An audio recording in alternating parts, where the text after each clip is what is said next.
السلام عليكم أصحاب guusha jecel dhammaanteen waxaan leenahay caadooyin badan oo ka mid ah nolol maalmeedkeena kuwaas oo sameysmay wacyi la'aan iyo kuwa kale aan kasbanay markaan dhowr mar ku celinay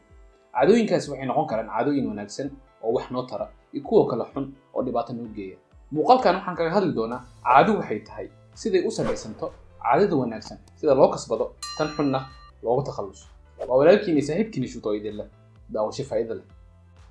waa maxay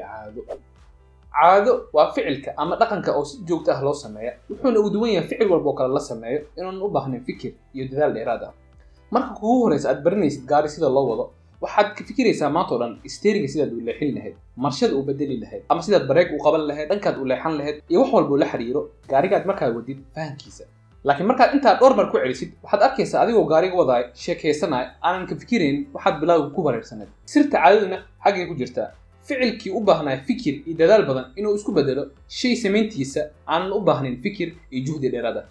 siday u samaysantaa caadada maskaxda waa xubinta ugu weyn ee ku jirta jirka bini'aadanka waana muhiim inaan fahamnaa siday u shaqayso markaad shay gaar dhowr mar samaysid maskaxdaadu waxay u bedelaysaa ficilkaasi caado siday kugu fududayso samayntiisa mustaqbalka kaagana reebto fikirka iyo juhdiga kaagali lahay la'aantiisna inaan wax barano way adkaan lahayd haddaan u fiirsano waxaan qabana maalintii waxaan arkaynaa inay yihiin caadooyin badan oo soo noqonaya maalintii dhowr jeer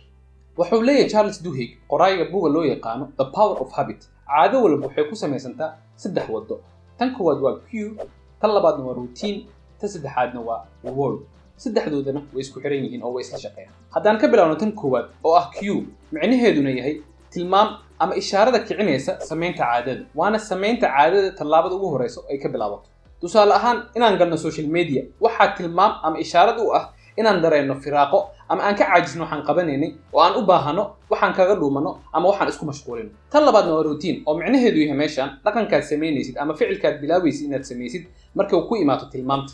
tusaale ahaan tilmaamtu waxay ahayd firaaqo iyo caajis dhaqanka iyo ficilku wuxuu noqonaa inaad soo qabatid taleefanka aad ku dhufatid applicationkaad kaga lahayd social media kan saddexaadna waa reward ama abaalmarin oo aad ka helaysid samaynta caadada maxaa yeelay waxaad filaysaa markaad social media isticmaashid inuu kaa soo horbaxo wax kaa farxiya ama wax kaa qosliya ama wax xamaasad ku geliya abaalmarintana waa sababta ugu muhiimsan oo fududaysa inaan kasbana caado khaas ahaan markay tahay caado xun maxaa yeelay caadada xun abaalmarinteeda waqti gaabanaa lagu heli karaa qofka markay ka qabato inuu cuno cunto fast food ama macaan ah oo haddana oo heli kara markuu cuno wuxuu dareemaa inuu hadafkiisa gaaray taasna wuxuu ku helay abaalmarintiisa laakiin caadada wanaagsan badanaa abaalmarinteeda hore lagama helo ee waqti dheer ay qaadataa dadka jiimka aada ama jimicsada hadalkaas si fiican u fahmi karaan maxaa yeelay maalmaha u horeeya aad samaynaysid wax isbedel weyn aad dareemaysid ma jira ilaa markaad wadid muddo dheer caado wanaagsan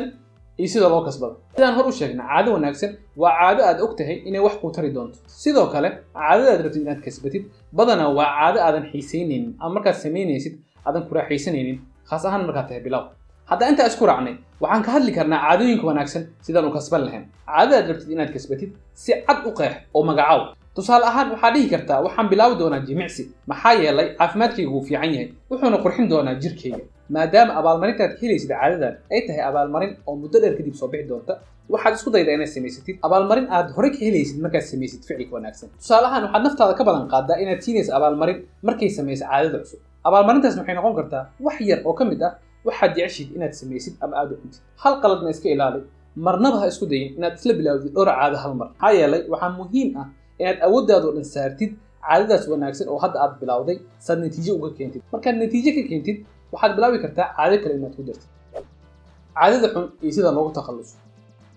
sidoo kale ha isku dayin dhowr caado xun inaad noloshaada hal mar ka saartid waxaad tilmaantaa hal caado xun aad rabtid noloshaada inaad ka saartid kadib waxaad xooggaaga awooddaada u soo jeedisaa sidaad noloshaada ugu saari lahayd mararka qaar waxaa dhici karta hal caado xun noloshaada aad ka saartay inay sabab u noqoto caadooyin kale xun noloshaada inay ka baxaan markaad rabtid caado xun inaad bedeshid waxaa muhiim ah inaad bedeshid environmentiga ama meeshaad caadada ku samayn jirtid haddaad go'aan ku qaadatid inaad joojisid sigaarka aad weli la kulmaysid dadkaad sigaarka isla cabi jirteen oo weli sigaarka caba waxay adkaynaysaa go'aankaaga inaad ku taagnaatid sidaa darteed iska dheeray wax walba oo la xiriira caadadaad rabtid inaad joojisid waxaa muhiim ah inaad ku bedelatid caado kaloo wanaagsan oo booskeeda gasha maxaa yeelay markaad joojisid samaynta caadada xun waxaa jiri doona